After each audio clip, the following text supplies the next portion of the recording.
पुंडलीकवरदे हरिविठ्ठल श्री ज्ञानदेव तुकाराम ज्ञानेश्वर महाराज की जय. जगद्गुरु तुकाराम महाराज की जय.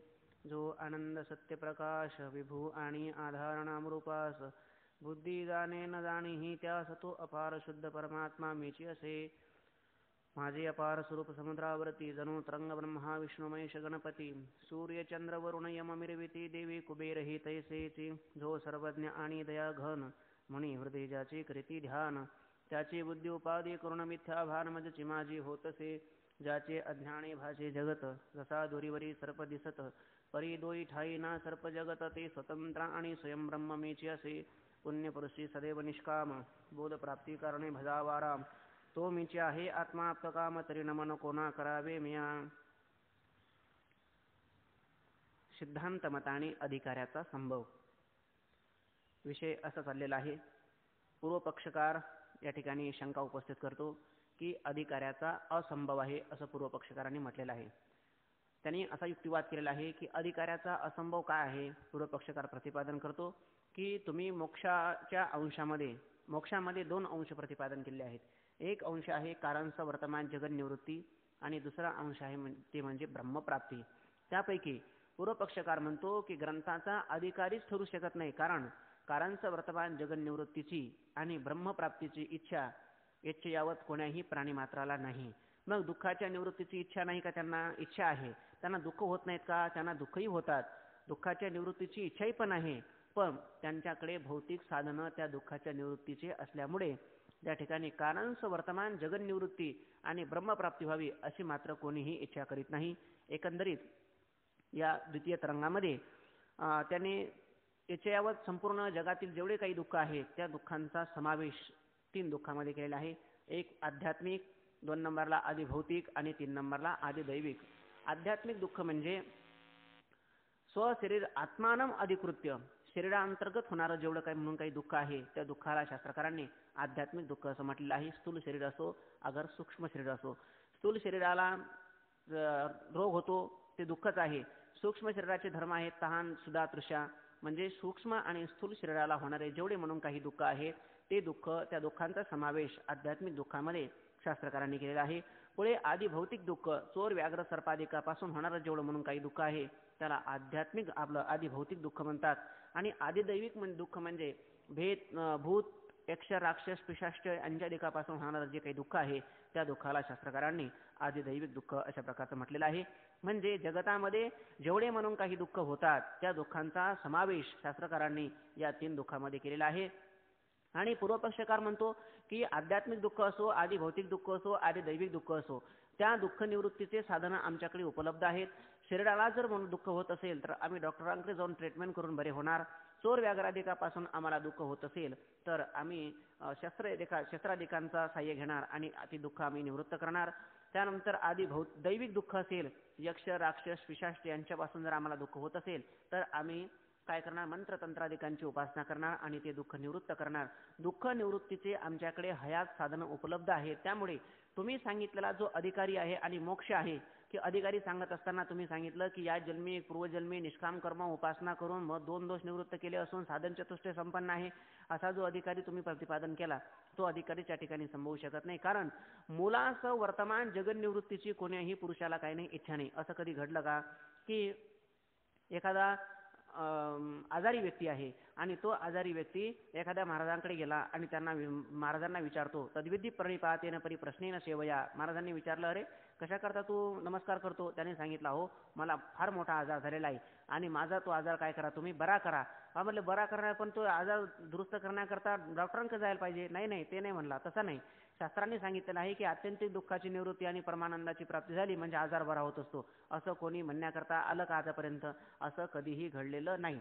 म्हणजे एकंदरीत यावत प्राणीमात्रांना दुःखाची निवृत्ती व्हावी अशी वाटते, पण कारणच वर्तमान जगन निवृत्ती जी आहे ती जगन निवृत्ती करावी असं मात्र कोणाही पुरुषाला वाटत नाही. कारण त्यांच्याकडे हयात काय आहेत?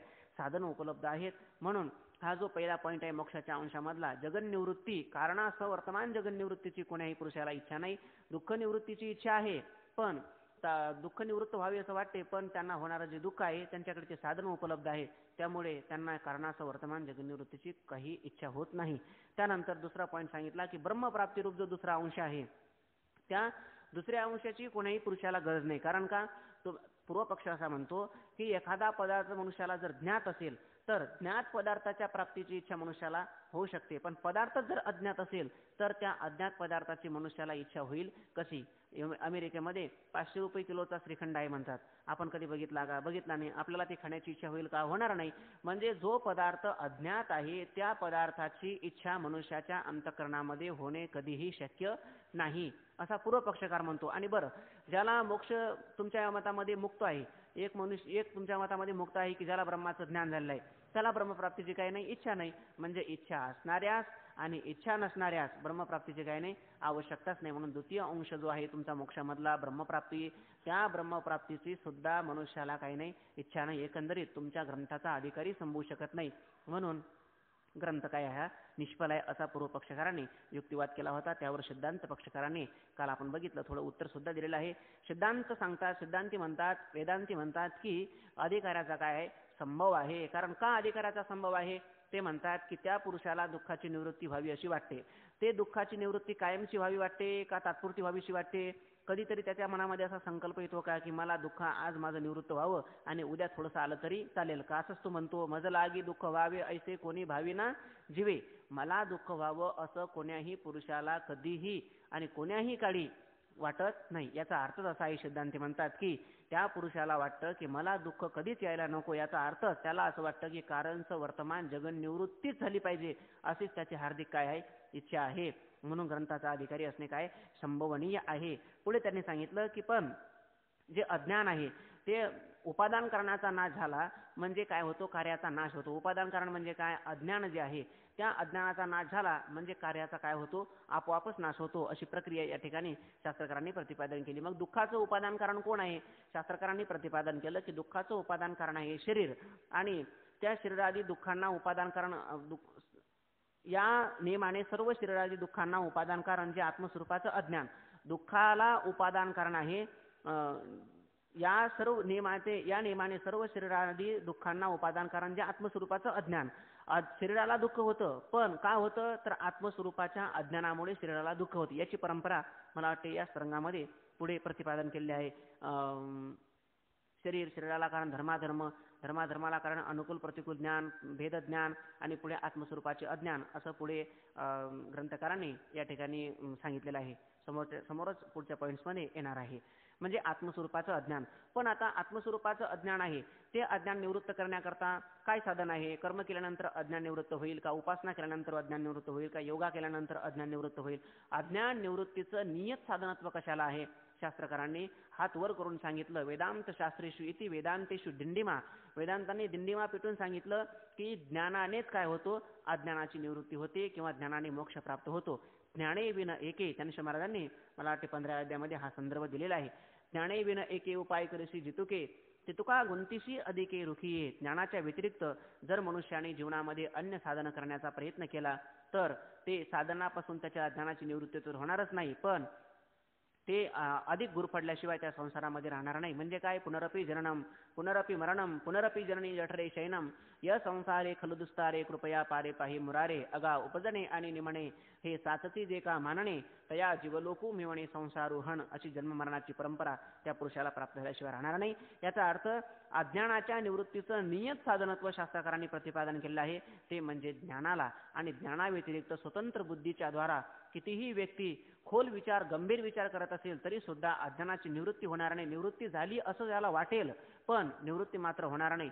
शास्त्राचं साह्य घेतल्या वाचून, गुरुचं साह्य घेतल्या वाचून आणि ईश्वराचा अनुग्रह असल्या वाचून जर कोणी आपल्या स्वतंत्र बुद्धीच्या प्रज्ञेच्या माध्यमातून जर आत्मस्वरूपाच्या अज्ञानाचं छेदन करण्याकरता निघाला असेल तर त्याचं ते अज्ञानाचं छेदन कधी होऊ शकणार नाही. जीवनाची कालक्रमणा फक्त एक त्याची व्यवस्थित होईल, पण अज्ञान मात्र निवृत्त होणार नाही. असे कितीतरी लोक आपल्याला सांगता येतील. गौतम बुद्धांनी स्वतःच्या बुद्धीच्या द्वारा आत्मस्वरूपाचं अज्ञान निवृत्त करण्याचा प्रयत्न केला. आता झालं असं म्हणतात अज्ञान निवृत्त, पण झालं की नाही हा थोडा संशोधनाचाच काय विषय आहे. गौतम बुद्धांनी विचार केला, गंभीर विचार केला आणि सांगितलं की जे तत्व वेदांत शास्त्रांनी प्रतिपादन केलं आहे की ज्या तत्वांचा ऋषीमुनींना साक्षात्कार झालेला आहे त्याच तत्वाचा साक्षात्कार गौतम बुद्ध मला सुद्धा झाला.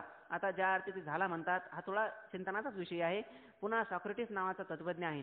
भरपूर सॉक्रेटिसने विचार केला. सॉक्रेटिसला आत्मा आत्मरूपाने कळाला, पण तो आत्मा ब्रह्मरूपाने मात्र त्याला कळू शकला नाही. कारण का?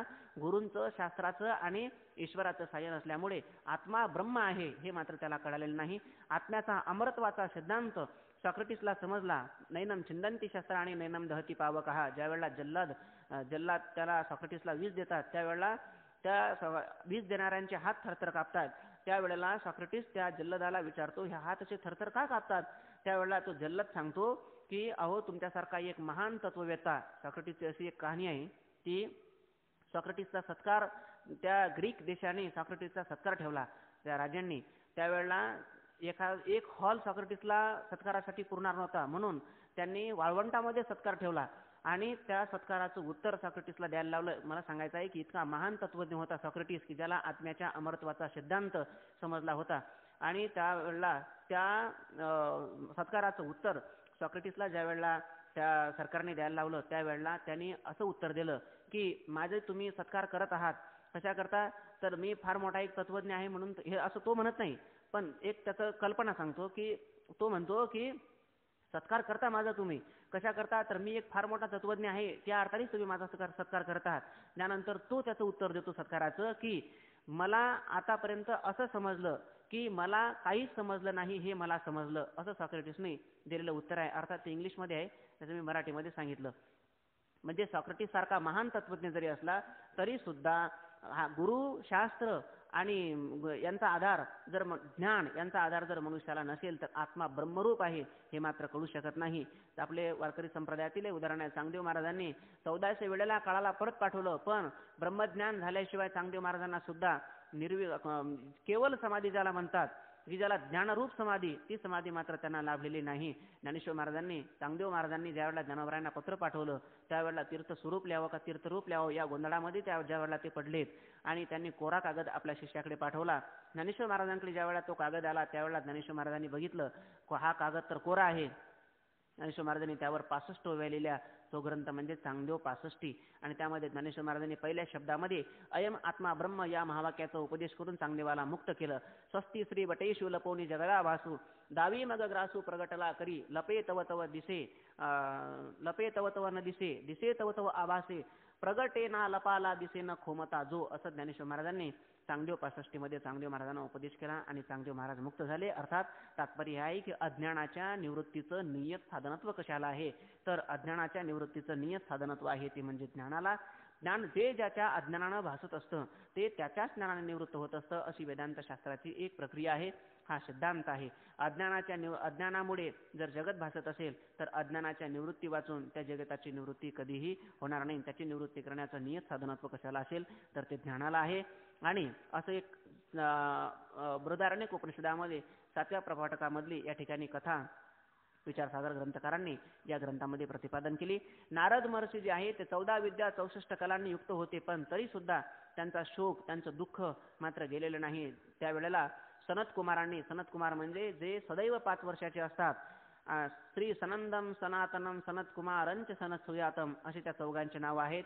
एक वक्ता असतो तर 3 श्रोते असतात. वक्ता एक थकल्यानंतर पुन्हा त्या 3 मधला एक उठतो, पुन्हा तो वक्ता होतो, पुन्हा 3 श्रोते असतात. अशी त्यांची जीवनाची कालक्रमणा ही सदैव चाललेली असते. त्या सनत कुमारांनी भूमा म्हणजे ब्रह्मविद्या, त्या ब्रह्मविद्येचा उपदेश महर्षी नारदांना केला आणि नारद महर्षींनी तृप्तीचा ढेकर दिला. कृतम कृत्यम प्रापणीयम प्राप्त मित्यैव तृप्यती. म्हणजे कितीही विद्या असल्या तरी सुद्धा ब्रह्मज्ञानाचा ठसा जर अंतःकरणावर उमटलेला नसेल तर तो पुरुष खऱ्या अर्थाने काय आहे, आंधळा आहे. जसं ज्ञानेश्वर महाराजांनी लिहिलेले आहे 13व्या अध्यायामध्ये, मोरा अंगी असोसे पिसे असती बहु असे परी एकली दृष्टी नसे तैसे ते गा. मोराच्या पाठीमागे अनेक पिशे असतात पण मागे अनेक डोळे असतात, पण समोरचे जर 2 डोळे नसले तर तो खऱ्या अर्थाने काय आहे, आंधळा आहे. त्याप्रमाणे जीवनामध्ये अनेक प्रकारच्या विद्या असतील पण खऱ्या अर्थाने अध्यात्मविद्या विद्यानाम वादपवदतामहम अशी अध्यात्मविद्या जर मनुष्याच्या जीवनामध्ये नसेल तर तो मनुष्य खऱ्या अर्थाने आंधळा आहे. गुरु डॉक्टर महाराज एक उदाहरण सांगत असतात, ते प्रवासी लोकांचं, आता मी काही सांगत नाही. भूमा म्हणजे ब्रह्मच काय आहे, सुखरूप आहे आणि सुखरूप ऐसे तुझे कोण सांगा माझ्या पांडुरंगा सारी खातो. भूमा म्हणजे ब्रह्म उपनिषदामध्ये असं प्रतिपादन केलं आहे. ब्रह्म सुखरूप आहे. उपनिषदातच सांगितलं का संत वाङ्मयामध्ये पण सांगितलेलं आहे. संतांच्या साहित्यामध्ये सुद्धा सांगितलेलं आहे की परमात्मा हा सुखरूप आहे. परमात एरती माईकी दुःखाची जनती नाही आधी अंती अवसानी. बाकीचे पदार्थ जेवढे म्हणून काही आहेत ते संपूर्ण पदार्थ हे दुःखरूप आहे, दुःखाला कारणीभूत आहे आणि परमात्माच फक्त सुखरूप आहे. म्हणून तो परमात्मा तुम्ही आपलासा करा असं तुकोबरायांनी संदेश दिलेला आहे. महाराज सांगतात आपुला तो एक देव करुणी घ्यावा तेने विन जीवा सुख नव्हे. त्याच्या वाचून जर तुम्ही सुख शोधण्याचा प्रयत्न केला तर तुम्हाला सुख मिळणार नाही, उलट तुमचा हव्यास वाढल्याशिवाय राहणार नाही. तृष्णेचा तो का हो का हवी तो. महाराजांनी लिहिलेला आहे. एक अभंग आहे महाराजांचा, योग्याची संपदा त्यागाणी शांती उभय लोकी कीर्ती सोहळा मान एर एरावरी जायांची उसणे भाग्यस्थळी देणे झाडा विसी. आता तिसरं चरण आहे, केलिया फावला ठाईचा जो लाहो. तुम्ही आत्मस्वरूप ब्रह्मविद्या याचा जर लाहो केला, मला हे आत्मस्वरूप प्राप्त व्हावं, मला परमात्मा प्राप्त व्हावा असा हव्यास जर अंतकरणामध्ये घेतला तर तो परमात्मा तुम्हाला निश्चित प्राप्त झाल्याशिवाय राहणार नाही. केलिया फावला ठाईचा जो लाहो, ठाई म्हणजे स्वरूप, स्वरूपाचा लाहो केला तर परमात्मा निश्चित प्राप्त होईल. आणि अन्य पदार्थाचा, परमात्म्या व्यतिरिक्त जेवढे म्हणून काही जगामध्ये पदार्थ आहेत त्या पदार्थांचा लाहो जर तुम्ही जीवनामध्ये केला तर महाराज म्हणतात की तृष्णेचा तो का हो का हवी तो. तृष्णा जीर्णावयमेव जीर्णा. हा भर्तृहरी आपल्या नीतिशतकामध्ये प्रतिपादन करतो की अहो माझी तृष्णा नष्ट झाली नाही, मी स्वतः जीर्ण झालो पण तृष्णा मात्र माझी जीर्ण झालेली नाही. तृष्णा ही कधी जीर्ण होत नाही. अन्य पदार्थांचा लाहो जीवनामध्ये केला तर मनुष्याची तृष्णा अधिक भडकावल्याशिवाय राहत नाही. म्हणजे तो अन्य पदार्थ म्हणजे मुळामध्ये तो पदार्थच नाही, त्या पदार्थाला सत्ता आहे पण ती फक्त प्रतीती मात्र सत्ता आहे. त्याला प्रातिभाषिक सत्ता म्हणतात शास्त्रामध्ये. मृगजळ दिसतं पण मृगजळ हे खरं नसतं. म्हणून तर हरण घसा फुटून काय होतं, मरण पावतं. फुटवून या घसा मरण पावे. ज्ञानोबा लिहितात की हरिण जे आहे त्याचा घसा फुटता आणि मरण पावतो, पाण्याच्या दिशेने ते धावत असतं. ज्ञानेश्वर महाराजांनी दृष्टांत दिलेले आहेत 15व्या अध्यायामध्ये. माऊली सांगतात की ब्रह्मगिरी होनी न निघे आणि समुद्री किरण रिगे परी माझी दिसे वोगे मृगांब जैसा. मृगजळाची गंगा ही ब्रह्मगिरी पर्वताहून निघालेली नाही, ती समुद्रापर्यंत गेलेली नाही, पण मध्यंतरी प्रतीतीला आल्याशिवाय राहिलेली नाही. मग मधी प्रतीतीला आली म्हणून एक मनुष्य म्हटला मला खूप ताण लागलेली आहे, मी आता पाणी पिण्याकरता जाणार. आणि तो निघाला पाणी पिण्याकरता, त्याला ताण त्याची भागणार नाही. जसं जसा पुढे जाईल तसं तसं मृगजळ सुद्धा काय होणार, पुढे पुढे जाणार, पण त्याचे ताण मात्र भागणार नाही. कारण का ताण भागणार नाही, पदार्थ मुळात अस्तित्वात असावा लागतो. ताण भागण्याकरता पदार्थ अस्तित्वामध्ये असावा लागतो. पदार्थ मुळात अस्तित्वामध्ये नाही. फक्त सूर्याचं प्रचंड किरण आणि उखरभूमीचा संबंध आल्यानंतर जी लहरी प्रतीतीला येते त्या लहरीला मृगजळ असं म्हणतात. तेजा आणि उखिरा भेटी झाली या विरा मृगजळाच्या पुळा 7 दिसे. ज्ञानेश्वर महाराजांनी 18व्या अध्यायामध्ये त्याची व्याख्या केलेली आहे. जेवढे म्हणून जगातले सर्व पदार्थ आहेत ते पदार्थच खऱ्या अर्थाने नाहीत आणि तुम्हाला दिसत असले तर ते पदार्थ काय नाही, सत्य नाहीत, ते पदार्थ मिथ्य आहेत. म्हणून महाराज या ठिकाणी ग्रंथकार सांगतात की सुखरूप ऐसा तुझा कोण सांगा माझ्या पांडुरंगा सारी खातो. परमात्मा हा सुखरूप आहे. भूमा म्हणजे ब्रह्म सुखरूप आहे आणि ते सुखरूप ब्रह्म मनुष्याने काय करावं, त्या सुखरूप ब्रह्माचा साक्षात्कार करून घ्यावा असं ग्रंथकारांनी या ठिकाणी सांगितलेलं आहे. आणि ब्रह्म साक्षात्कार झाला वाचून दुःखाची आणि शोकाची जीवनामध्ये कधी निवृत्ती होत नाही. उदाहरणाने प्रतिपादन केलं की नारद महर्षी अनेक विद्यांनी युक्त होते तरी सुद्धा त्यांना त्यांच्या दुःखाचा मात्र नाश झाला नाही. इथपर्यंत आपण काल आलो होतो. आता ब्रह्मप्राप्तिरूप मोक्षाच्या द्वितीय अंशाचीही कोणी इच्छा करीत नाही. आता मोक्षाच्या अंशामध्ये तुम्ही मोक्षामध्ये 2 अंश प्रतिपादन केले. दुसरा अंश आहे, एक आहे कारणास वर्तमान जगन्निवृत्ती आणि दुसरा आहे ब्रह्मप्राप्ती. आता ग्रंथकार सांगतात की दुसरा जो अंश आहे ब्रह्मप्राप्ती त्याची सुद्धा मनुष्याला इच्छा नाही. का इच्छा नाही, आता नाही प्रतिज्ञा मात्रेन वस्तुसिद्धी ही किंतु लक्षण प्रमाणाभ्याम वस्तुसिद्धी. फक्त इच्छा नाही, प्रतिज्ञा करून चालणार नाही. आता ते तुम्हाला काय केलं पाहिजे, पटवून दाखवलं पाहिजे. त्याकरता ग्रंथकार या ठिकाणी आता ते सिद्धांत पटवून दाखवतात. तू जो म्हटला होता की द्वितीय अंशाची कोणाला इच्छा नाही, याचे समाधान मी सांगतो. का इच्छा नाही, का पदार्थ ज्ञात असावा लागतो असं तू म्हटलं होतं, पण असा तुला नियम करता येणार नाही. तुझ्या नियमाला काय आहे, अपवाद आहे, नियम असा करता येणार नाही. कारण का सांगतात, छांदोग्य उपनिषदात सनत कुमारांनी भूमा म्हणजे ब्रह्म सुखरूप आहे असे सांगितले आहे. हे वर लिहिलेलेच आहे. छांदोग्य उपनिषदामध्ये सनत कुमारांनी नारद महर्षींना प्रतिपादन करत असताना असं सांगितलं आहे की भूमा म्हणजे ब्रह्मच काय आहे, सुखरूप आहे. ब्रह्मा वाचून जगामध्ये सुख कुठेही नाही. सुख नाही कोठे आलिया संसारा. संसाराला प्राप्त झाल्यानंतर सुख मात्र मिळत नाही. परमात्मा हाच काय आहे, फक्त सुखस्वरूप आहे असे मागे सांगितलेले आहे. हे वर आम्ही लिहिलेलेच आहे. आणि सुखाचा अनुभव थोडाफार सर्व जीवांना आहेच आणि आपणास नित्य सुख असावे अशी सर्व जीवांची इच्छा आहे. सुखांचा अनुभव जो आहे सुखाचा तो थोडाफार का होईना, यत्किंचित का होईना, पण प्रत्येक प्राणीमात्रांना आहे. आणि सर्व पुरुषांना नित्य सुख असावे अशी सर्वांची काय आहे इच्छा सुद्धा आहे. नित्य सुख असावे म्हणजे तिन्ही काळामध्ये सुख असावं. थोडाफार अनुभव प्रत्येकाला आहे. जागृतीमध्ये जरी सुखाचा अनुभव नसला तरी देखील सुषुप्ती अवस्थेमध्ये प्रत्येक व्यक्तीला थोडाफार का होईना, थोडाफार आहे का भरपूर आहे, भरपूर आहे. किमान 6 तासापर्यंत तरी प्रत्येकाला सुखाचा अनुभव झोपेमध्ये आहेत. आणि जागृतीमध्ये सुद्धा थोडाफार अनुभव सुखाचा मनुष्याला आहे. केवळ दुःख 24 तासामध्ये जर मनुष्याला आलं तर सायकोलॉजी शास्त्र सांगतं की मनुष्य जिवंत राहू शकत नाही. 24 तासामध्ये 24ही तास जर त्याच्या जीवनामध्ये दुःखाचेच आले तर पुरुष जिवंत राहू शकत नाही. म्हणजे ज्या अर्थी जिवंत राहतो त्या अर्थी त्याच्या जीवनामध्ये थोड्याफार आनंदाच्या छटा सुद्धा येत असतात. आनंदा वाचून मनुष्य जिवंत राहू शकत नाही. कोणी किती म्हटला मी फार दुःखी आहे, हो तू किती म्हण मी दुःखी आहे, पण तुला काहीतरी आनंद प्राप्त झाल्याशिवाय तू जिवंत राहू शकत नाही, असा मानसशास्त्राचा काय आहे सिद्धांत आहे. म्हणजे जागृतीमध्ये सुद्धा थोडंफार का होईना पण मनुष्याला सुखे मिळतात. जाऊ द्या, असं धरून चाललं आपण गृहीत केलं की जागृतीमध्ये एखाद्याला कोणाला फारच दुर्भागी जर असेल तर त्याला कदाचित सुख मिळत नसेल, पण सुषुप्ती अवस्थेमध्ये तरी तो सुख भोगतोच की नाही, थोडाफार त्याला सुखाचा अनुभव आहे की नाही आहे. म्हणजे प्रत्येक व्यक्तीला थोडाफार सर्व जीवांना सुखाचा अनुभव आहेच. आणि प्रत्येक व्यक्तीला असं वाटतं की आपल्याला काय असावं, नित्य सुख असावं अशी सर्व जीवांना इच्छा आहे. नित्य सुख म्हणजे काय, तिन्ही कालामध्ये सुख असावं अशी इच्छा प्रत्येक व्यक्तीच्या अंतःकरणामध्ये आहे की मी आनंदी जगावं. प्रत्येकांच्या कल्पना हेच आहे. काही करतील, याची टोपी त्याच्या डोक्यात घालतील, त्याची टोपी त्याच्या डोक्यात घालतील आणि दोघांच्याही टोप्या आपल्या डोक्यात घेतील, पण सर्व उठारेटा करतील. हे उठारेटा कशा करता चाललेला आहे, सर्व हा फक्त सुखा करता चाललेला आहे. कोणी एखादा मोठा बिझनेसमॅन असेल तो त्या बिझनेसच्या द्वारा पैसा घेईल, पैसा कमवेल आणि त्या पैशापासून सुद्धा त्याला काय येतो अपेक्षा काय आहे, त्याला एवढीच अपेक्षा आहे की फक्त मी सुखाने मी जगावं, म्हणजे पडल्या पडल्या मला झोप लागावी, हीच फक्त त्याची काय हार्दिक इच्छा आहे. अनेक प्रकारचे व्यवसाय कोणी करत असेल त्या सर्वांचं गंतव्यस्थान, त्यांचं चरम लक्ष फक्त जीवनातलं एकच आहे, ते म्हणजे सुखाची प्राप्ती. नित्य सुख असावे अशी सर्वांची इच्छा आहे. नित्य सुख म्हणजे ते सुख कोणावर अवलंबून नसावं अशी प्रत्येकाची इच्छा आहे. नित्य म्हणजे पुन्हा सायंकाळीही, दुपारीही आणि संध्याकाळीही तिन्ही कालामध्ये त्या पुरुषाला भूत, भविष्य आणि वर्तमान तिन्ही कालामध्ये सुखाची अपेक्षा असावी अशी प्रत्येक पुरुषाची काय आहे इच्छा आहे.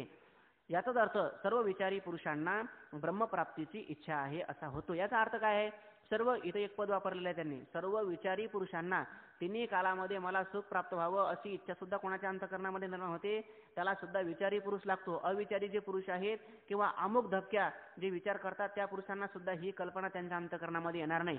जे गंभीर विचार करणारे आहेत की ज्यांनी डोक्यावरची टोपी काढून आपल्या गुडघ्यामध्ये ठेवली आणि एका कोपऱ्यामध्ये बसून साजरा विचार केलेला आहे, मी कोण आहे, कथम इदम जातम को वै कर्तास्य विद्यते कोहम, मी कोण आहे, मी कुठून आलो, मला जायचं आहे कुठे, असं ज्यांनी साजरा विचार केलेला आहे असे जे विचारी पुरुष आहेत त्या सर्व विचारी पुरुषांना ब्रह्मप्राप्तीचीच काय इच्छा आहे. ज्या अर्थी सर्व दुःख नाशाची आणि आनंद प्राप्तीची मनुष्याला इच्छा होते त्या अर्थी त्याला ब्रह्माच्या प्राप्तीचीच काय इच्छा आहे. सदैव सुखाची इच्छा प्राप्त होणे म्हणजेच ब्रह्माच्या प्राप्तीची इच्छा होणे हा आमचा वैदिक काय आहे सिद्धांत आहे. सर्व पुरुषांना ब्रह्मसुखाची प्राप्तीची इच्छा आहे. शिवाय ज्या पदार्थाची इच्छा होते त्याची इच्छा उत्पन्न होण्याची पूर्वी त्याचा प्रत्यक्ष अनुभव असला पाहिजे असा नियम नाही. आणि हे पूर्वपक्षी तू असा म्हटला होतास की मनुष्याला इच्छा होण्याकरता त्या पदार्थाचं सुरुवातीला अगोदर त्या पदार्थाचं मनुष्याला ज्ञान लागतं, पण असा नियम मात्र तुला करता येणार नाही. पदार्थाचं ज्ञान असलं म्हणजेच त्या पदार्थाची इच्छा होते आणि पदार्थाचं ज्ञान नसलं म्हणजे त्या पदार्थाची इच्छा होतच नाही असा तुला नियम करता येणार नाही. तुझ्या नियमाला आता आम्ही अपवाद सांगतो, ते तू आता ऐकून घे. कोणास एखाद्या सुंदर पदार्थाचे वर्णन ऐकूनही त्या पदार्थाची इच्छा होते. एखादा गोंडस पदार्थ आहे, सुंदर पदार्थ आहे, तो पदार्थ आपण श्रवण केलेला आहे, ऐकलेला आहे, त्या पदार्थाची आपल्याला इच्छा होती की नाही होते. अमेरिकेमध्ये आता मी सांगितलं की आपल्याला इतके अमुक किमतीचा अशा प्रकारचा पदार्थ मिळतो, तो पदार्थ आपण श्रवण केल्याबरोबर तुम्हाला वाटतं का नाही की आपल्याला तो पदार्थ आता उन्हाळ्याचे दिवस आहे, चैत्र महिन्याचे दिवस आहे, थंडावा प्राप्त होण्याकरता तो पदार्थ आपण खाल्ला पाहिजे अशी प्रत्येकाला इच्छा होती की नाही. तुम्ही पदार्थ पाहिला का? पदार्थ पाहिलेला नाही, पण पदार्थाच्या प्राप्तीची इच्छा होती की नाही. पदार्थाच्या प्राप्तीची इच्छा होऊ शकते. म्हणजे पदार्थ पाहिलेला असला पाहिजे असा काही नियम नाही. पदार्थ अज्ञात असला कोणाच्या श्रवणावरून सुद्धा त्या पदार्थाची आपल्याला इच्छा होऊ शकते, पदार्थ प्राप्तीची इच्छा होते. याप्रमाणे ब्रह्म सुखरूप आहे असे शास्त्र श्रवण करूनही ब्रह्मप्राप्तीची इच्छा होणे संभवनीय आहे. त्याप्रमाणे ब्रह्म हे सुखरूप आहे, परमात्मा हा सुखरूप आहे, परमात्मा हा चिद्रूप आहे. सत, चित आणि आनंद हे परमात्म्याचे गुण नसून परमात्म्याचे हे काय धर्म नसून हे परमात्म्याचं स्वरूप आहे. परमात्माचं सत हे परमात्मा आणि सत परमात्मा हे सत्च अधिकरण नाही, तर परमात्मा हे सत्च काय स्वरूप आहे आणि ते तिन्ही धर्म परमात्म्याला सोडून कधी राहू शकत नाही. सत्ता प्रकाश सुख या तिही उणे लेख जैसे विषपणेचे विख. ज्ञानेश्वर महाराजांनी अमृतानुभवामध्ये लिहिलं आहे की गोडी आणि गुडू कापूर आणि परिमळू निवडू जाता पांगुळू निवाळू होय. एखादा व्यक्ती तो म्हणला मी फार शिकलेला आहे, फार चाणाक्ष आहे, फार बुद्धिवान आहे, मी आता असं करणार, गुड जे आहे ना त्या गुडापासून गोडी वेगळी करणार आणि साखरेमध्ये असलेली जी गोडी आहे ती गोडी सुद्धा मी काय करणार वेगळी करणार. किती जरी बुद्धिवान असला, किती जरी धर्मसंपन्न आणि किती जरी सत्वनिष्ठ असला तरी सुद्धा त्या पुरुषाला गुळापासून गोडी बाजूला करता येणार नाही, साखरेपासून गोडी बाजूला करता येणार नाही. कारण का गुड हे अधिकरण नसून ते काय त्याचं स्वरूप आहे. गोडीचं साखर हे अधिकरण नसून ते त्याचं काय स्वरूप आहे आणि जे ज्याचं स्वरूप असतं ते त्याच्यापासून कधी वेगळं करता येत नाही. परमात्मा हा सुखरूप आहे. परमात्म्याचं सुखरूप हे अधिकरण नसून परमात्म्याचं सुखरूप आहे काय त्याचं स्वरूप आहे. कोणास एखाद्या सुंदर पदार्थाचे वर्णन ऐकून सुद्धा इच्छा होते, त्याप्रमाणे ब्रह्म काय आहे सुख स्वरूप आहे. सुखरूप ऐसे दुजे कोण सांगा माझ्या पांडुरंगा सारी खातो. परमात्माच फक्त काय सुखरूप आहे, बाकीचे पदार्थ सर्व दुःखरूप आहेत.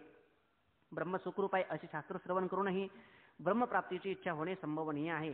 असं कोणाकडून ऐकलेलं आहे की परमात्मा सुखरूप आहे, असं ऐकल्यावर सुद्धा ब्रह्माच्या प्राप्तीची काय होऊ शकते, मनुष्याला इच्छा होऊ शकते. म्हणून तू जे म्हणत होता ते काय नाही, योग्य नाही. शिवाय ब्रह्माव्यतिरिक्त अन्य कुठेही सुख नाही आणि ब्रह्माव्यतिरिक्त जगामध्ये जर तुम्ही सुख शोधण्याचा प्रयत्न केला तर तुम्हाला कधी सुख प्राप्त होणार नाही. विषयाची बरडी अखंड घासती तोंडी ते इंद्रिये गोडी न ते विषय इंद्रिय गोडी. ज्ञानेश्वर महाराजांनी अमृतानुभवामध्ये मला वाटते 7व्या प्रकरणामध्ये लिहिलेलं आहे.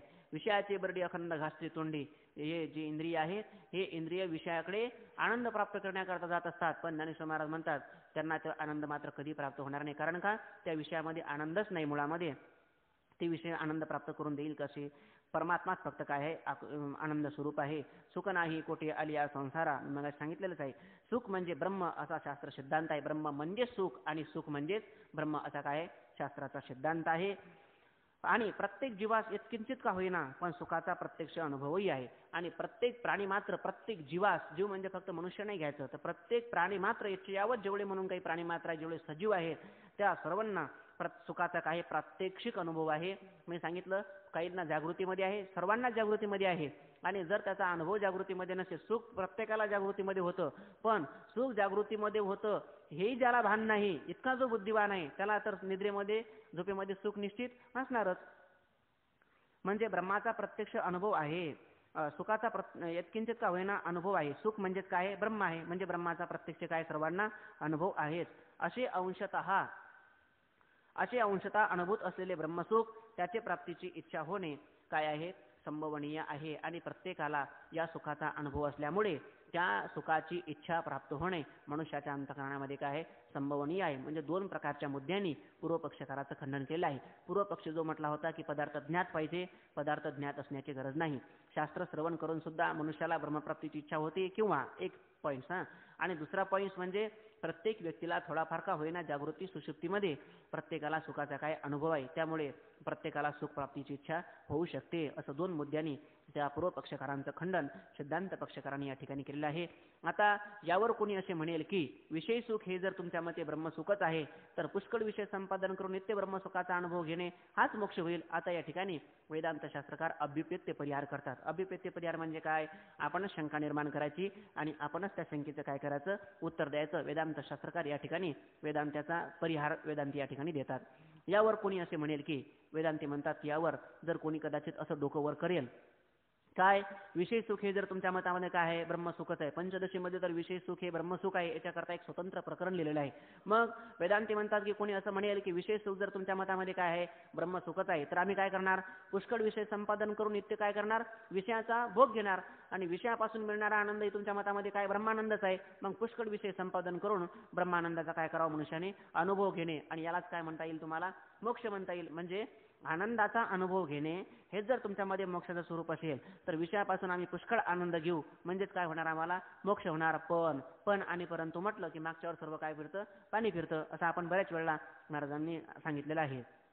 मग पुष्कळ विषय सौख्य परित्याग करून करावयाचे. मग पुष्कळ विषय सौख्य परित्याग करून करावयाचे काय? मग विषय संपादन करायचे आणि पुन्हा ते संपादन करून त्याचा पुन्हा परित्याग करायचा आणि वनामध्ये जाऊन जंगलामध्ये जाऊन नित्यनित्य ध्यासन करून ब्रह्मसुखाचा आनंद घ्यायचा. हे करायचं तरी कशा करता? आपल्याला काय विषय सुखाचा अनुभव घेऊनच काय होऊ शकतो? मोक्ष प्राप्त होऊ शकतो. पण हे म्हणणे बरोबर नाही. असं कोणी कदाचित म्हणेल की विषयाचा अनुभव घेणे म्हणजेच काय होणे? ब्रह्माचा आनंद घेणे, असं कदाचित कोणी म्हणेल. पण असं म्हणता तुम्हाला येणार नाही. हे म्हणणे बरोबर नाही. कारण काय? नाही प्रतिज्ञा मात्रेन वस्तुसिद्धी. समजून सांगा. कारण सांगतात ब्रह्मा व्यतिरिक्त सौख्य कोठेही नाही. शास्त्रकार वेदांत पक्षकार याचा परिहार देतात की ब्रह्मा व्यतिरिक्त सौख्य जे आहे, सुख आहे, ते सुख कोठेही नाही. तुम्ही विषयामध्ये सुख शोधणार, पण विषयामध्ये सुख देण्याचे काय नाही, ताकद नाही. विषयामध्ये विषय सुख देऊ शकत नाही. ब्रह्मच फक्त सुखरूप आहे. ब्रह्मा व्यतिरिक्त सुख कोठेही, सौख्य म्हणजे सुख कोठेही नाही. विषय सौख्य ही ब्रह्मसौख्य आहे हे खरे. विषय सौख्य, विषयातलं सुख जे आहे, विषय सुख हे ब्रह्मसुख आहे. सुखामध्ये काही अंतर नाही. पण कोणाच्या द्वारा येतं याला वैशिष्ट्य आहे. विषय सौख्य आहे, ब्रह्मसौख्य आहे हे खरे आहे. तथापि दुःख संबंध रहित केवळ सुखाचा सर्व पुरुषांनी इच्छा आहे. विषय सौख्य हे सुख आहे, पण ते सुख जे आहे ते दुःख संबंध रहित नाही. आणि तुम्हाला ज्या सुखाची अपेक्षा आहे ते सुख तुम्हाला दुःख संबंध रहित सुख पाहिजे. म्हणजे कोणतं सुख पाहिजे? केवळ सुख पाहिजे की ज्या सुखाला उपाधीचा आश्रय झालेला नसला पाहिजे. केवळ जे सुख आहे त्या सुखाची इच्छा प्रत्येक प्राणीमात्रांना आहे. आणि विषयापासून होणारं जे सुख आहे ते सुख दुःख संबंधाने काय आहे? युक्त आहे. दुःख संबंधाने युक्त म्हणजे काय? विषय प्राप्त करताना सुद्धा काय होतात? मनुष्याला कष्ट होतात. विषय संपादन करत असताना कष्ट, विषय प्राप्त झाला तरी सुद्धा त्याला कष्ट, विषयाचा भोग घ्यायला लागला तरी सुद्धा त्याला काय होतात? कष्ट होतात. पुढे सांगणार आहे की विषयाचा भोग घेत असताना सुद्धा त्या पुरुषाला कोट्यावधी दुःखे भोगावे लागतात. म्हणजे एकंदरीत विषयामध्ये काय आहे? दुःख आहे. विषय संपादन करत असताना दुःख होतं. धन संपादन करत असताना सुख होतं का दुःख होतं? दुःख होतं. म्हणजे जो धन संपादन करतो ते आपल्याला समजणार नाही. जो धन संपादन करतो त्याच पुरुषाला काय होतात? धनाच्या पाठीमागे काय किती भागवतामध्ये मला वाटते 15 अनर्थ सांगितलेले आहे. स्थेयम हिंसा नृतम दंभ काम क्रोध स्मयो स्मदहा स्मयो मदहा असे 15 अनर्थ त्या ठिकाणी प्रतिपादन केले आहे. म्हणजे विषय सौख्य ब्रह्मसुख आहे खरे आहे. पण लोकांना ज्या सुखाची इच्छा आहे ते सुख म्हणजे दुःख संबंध रहित केवळ सुखाची सर्व पुरुषांना इच्छा आहे. असे सुख, केवळ सुख विषयोपभोगामध्ये नाही. असं जे सुख आहे, केवळ सुख आहे, ते काय नाही, विषयोपभोगामध्ये नाही. आणि जर विषयोपभोगामध्ये सुख असतं तर आतापर्यंत कितीतरी राजांनी काय केलेलं आहे? या भारतीय संस्कृतीमध्ये, या भारत राष्ट्रामध्ये, या देशाचं नाव काय? भारत आहे. भा म्हणजे ज्ञान. रथ शब्दामध्ये रम हे क्रियापद आहे. रममान होणे. ज्ञानाच्या ठिकाणी रममान होणारा प्रांत कोणता असेल तर ते कोणतं राष्ट्र आहे? भारत राष्ट्र आहे. आणि या भारत राष्ट्रामध्ये जर विषयामध्ये सुख असतं तर कितीतरी राजांनी आतापर्यंत काय केलेलं आहे? या वैश्विक सुखाचा परित्याग करून विषयी सुख जोडे तरी का शिविते गिरीकडे राज्य टाकून गेले थोडे ते काय वेडे म्हणावे. आतापर्यंत या तरंगामध्ये मला वाटते सुरुवातीला शुभसंतती नावाच्या राजाची कथा गेली. तो राजा सर्व संपत्ती सोडून वनामध्ये निघून गेला. कशा करता? आत्मज्ञान प्राप्ती करता. मुलंही त्यांची हुशार होती. तत्वदृष्टी, अदृष्टी आणि तर्कदृष्टी हे राजाची मुलं होती. आणि पुन्हा शुभसंतती नावाच्या राजाची मुलं होती. त्यामुळे बापाच्या अगोदर मुलंच सर्व संसाराचा परित्याग करून श्रीगुरूकडे गेले आणि श्रीगुरूंना सांगितलं की आम्ही ब्रह्मज्ञानाच्या प्राप्ती करता तुमच्याकडे आलेलो आहे. तद्विद्ये प्रणिपात येणं तनु मनोजीवे चरणाशी लागावे अगरवता करावे दास्य सकळ. अर्थात विषयामध्ये जर सुख असतं तर या भारत राष्ट्रातील कित्येक राजांनी विषय सोडून, मदालसेने तर लिहिलेलं आहे ना, हे सुख सांडोनिया योगी ध्याती कवनासी जाई रे जाळा जाई बाळा तू तीर्थे रे हिंड साधू आणि संत जेते असतिबा उदंड तया माझे आत्मज्ञानी जो न बोले वितंड तो तू गुरु करी शरण बुजाविल तुझ. मदालसा आपल्या मुलाला उपदेश करते.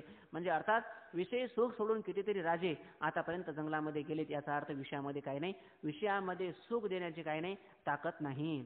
दुःख संबंध रहित सर्वांना अनुभव आहे. म्हणून विषयोपभोगकाली असे केवळ सुख विषयोपभोगामध्ये नाही. इतकेच नाही तर विषय भोग प्राप्तिकाली विषयी पुरुषांना सुखोपभोगापेक्षा कोट्यावधीपत दुःख भोगावे लागते. मग इतकेच नाही तर विषयोपभोगकाली प्राप्त करत असताना, प्राप्त झाल्यानंतर आणि त्याचा पुन्हा भोग घेत असताना सुद्धा ग्रंथकार सांगतात की विषयी पुरुषांना काय होतं माहिती आहे का? सुख भोग घेताना कोट्यावधीपत त्यांना दुःख भोगावे लागते. विषयातले सुख आहे त्या सुखाला नाव दिलेलं आहे सुख, पण ते खरं सुख नावच नाही. ते काय आहे? ते खरं दुःख असं नाव आहे. ज्ञानेश्वर महाराजांनी मला वाटते 5व्या अध्यायामध्ये हे संस्पर्शजा भोगा दुःख यो नये एव ते आद्यंतवंत कौंतेन ते शिरमते बुधाहा या श्लोकावरची टीका ज्ञानेश्वर महाराजांची वाचण्यासारखी आहे. ज्ञानेश्वर महाराज म्हणतात बुधाहा तेषु न रमते, तेषु बुधा न रमते, विषयेषु बुधा न रमते. विषयामध्ये सुज्ञ पुरुष जे आहे ते रममान होत नसतात. ही विरक्ताचे दिठे जे नहाळी जे कीर्ती ते पंडुरोगाचे पुष्टीसारखे दिसे. ज्ञानेश्वर महाराजांनी या पदावर न तेषु रमते बुधाहा या पदावर माऊली भाष्य करतात. विरक्ताचे दिठी जे नहाळी जे कीर्ती, विरक्त पुरुषाच्या दृष्टिकोनातून जर या सुखाचा आपण न्याहाळण केलं, न्याहाळणं म्हणजे हे सुख जर आपण पारखलं, हे सुख जर आपण याच्याबद्दल यथार्थ विचार केला तर पंडुरोगाचे पुष्टीसारखे दिसे. एखाद्या पुरुषाला पंडुरोग झालेला असतो. पंडुरोग म्हणजे काय, म्हणजे दिसायला तर फार धष्टपुष्ट दिसतो, पण लोटून दिला तरी 7 जागेवर पडेल अशी त्याची स्थिती असते. म्हणजे त्याला पंडुरोग झालेला आहे असं आपण म्हणतो.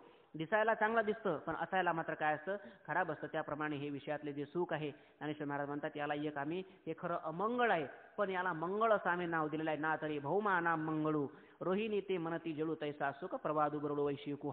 हा विषयातलं सुख हे खरं अमंगळ सुख आहे पण त्याला आम्ही नाव काय दिलेलं आहे, मंगळ असं त्याला नाव दिलेलं आहे. ज्ञानेश्वर महाराजांनी पुढे बरेच दृष्टांत या टीकेवर ज्ञानेश्वर महाराजांनी दिलेले आहेत. या श्लोकाची टीका करत असताना माऊली म्हणतात हे असो आगवी बोली सांगपा सर्पपणीची चावली ते शीतल होईल की तुली मूषकाशी. एखाद्या वळवंटामध्ये उंदीर आणि साप फिरत आहे, प्रखर सूर्याचं किरण आहे, दुपारचे 12 वाजलेले आहेत, दोघांनाही सावलीचा आश्रय मिळत नाही. सापाने फणा काढलेला आहे आणि त्या फण्याच्या खाली विश्रांती घेण्याकरता उंदीर गेलेला आहे. आता त्या फण्याच्या खाली विश्रांती उंदराला किती दिवस होईल बरं, किती घंटे होईल, किती मिनिटं होईल का फण्याच्या खाली जाण्याचा अवकाश केलं की त्याच्या पोटात जाणार, ताबडतोब त्याच्या पोटामध्ये जाणार. कारण का, हे शीतल होईल की तुली मूषकाशी. एखाद्या क्रूर व्यक्तीच्या संगतीमध्ये जर व्यक्ती गेला तर त्याचं कल्याण होईल का त्याचं भलं होईल, त्याचं कल्याण होईल का त्याचं वाईटच होईल, त्याचं वाईटच होईल. त्याप्रमाणे सर्पाच्या सानिध्यामध्ये जर मूषक गेला तर मूषक हा कधी जिवंत राहू शकणार नाही. गेला सुखाच्या शांततेकरता, सुख प्राप्त होण्याकरता, पण झालं काय, त्याला दुःख प्राप्त झालं. त्याप्रमाणे हे वैश्विक सुख आहे. मग ज्ञानेश्वर महाराज म्हणतात पुढे की असं जे वैश्विक सुख आहे, हे वैश्विक सुख लोकांना समजतंय पण हे वैश्विक सुख आहे हे दुःखदायक आहे. लोकांना समजून सुद्धा लोक त्यामध्ये प्रवृत्त का होतात. ज्ञानोबराच्या खाली लिहितात, माऊली म्हणतात की ना तरी ते अगत्य सेवणे घडे ते अंतर्नेनती बापुडे. म्हणून अगत्य सेवणे घडे सांगे पूय पंक्तीची इकडे काय चिडशी घेती. ज्ञानेश्वर महाराजांनी यांना किड्याची उपमा दिली आहे. पूय पंक्तीचे इकडे पुवामध्ये झालेले जे किडी आहे ते किडे त्या पुवाची कधी चिडच घेतात का, नाही. त्याप्रमाणे ज्ञानेश्वर महाराज सांगतात ते अंतर्नेनती बापुडे, त्या विषयामधलं ज्यांना अंतर आहे, मार्मिकता जी आहे ते अंतर त्यांना समजलेलं नसल्या कारणाने त्या लोकांची त्या ठिकाणी प्रवृत्त होते. म्हणजे विषयामध्ये काय नाही, अर्थात सुख नाही. हे सर्व टीका पाहण्यासारखी आहे. असे केवळ सुख विषयोपभोगामध्ये नाही, इतकेच नाही तर विषयोपभोगकाली विषयी पुरुषांना सुखोपभोगापेक्षा कोट्यावधीपट दुःख भोगावे लागते असा सर्वांना अनुभव आहे. आणि असा सर्वांना काय आहे, अनुभव आहे. म्हणूनच विवेकी पुरुष विषय सुखाची इच्छा न करता केवळ सुखरूप जे ब्रह्म त्याची इच्छा करतात. म्हणून विवेकी जे पुरुष आहे ते विवेकी पुरुष मात्र या विषय सुखाची कधी इच्छा करीत नाही. केवळ जे सुख आहे ब्रह्मसुख, त्या ब्रह्मसुखाची इच्छा हे पुरुष करत असतात. म्हणून शास्त्र श्रवणाने व प्रत्यक्ष अनुभवावरून, सुखानुभवावरून मोक्षाच्या ब्रह्मप्राप्तिरूप द्वितीय अंशाची इच्छा होणे काय संभवनीय आहे. म्हणून या कारणावरून प्रत्यक्ष श्रवणाने किंवा प्रत्यक्ष विषयाच्या भोगाने मनुष्याला काय होतं, थोडाफार सुखाचा अनुभव असतो. कोणी सांगितलं शास्त्रश्रवणावरून ब्रह्म सुखरूप आहे तरी मनुष्याला इच्छा होऊ शकते. आणि थोडाफार आपल्याही जीवनामध्ये आपल्याला सुखाचा, आनंदाचा अनुभव असल्या कारणाने त्या भरपूर आनंदाची आपल्याला अपेक्षा होऊ शकते. असं 2 प्रकाराने ब्रह्मप्राप्तिरूप जो दुसरा अंश आहे तो अंश पूर्वपक्षकार असिद्धी करण्याकरता निघाला होता.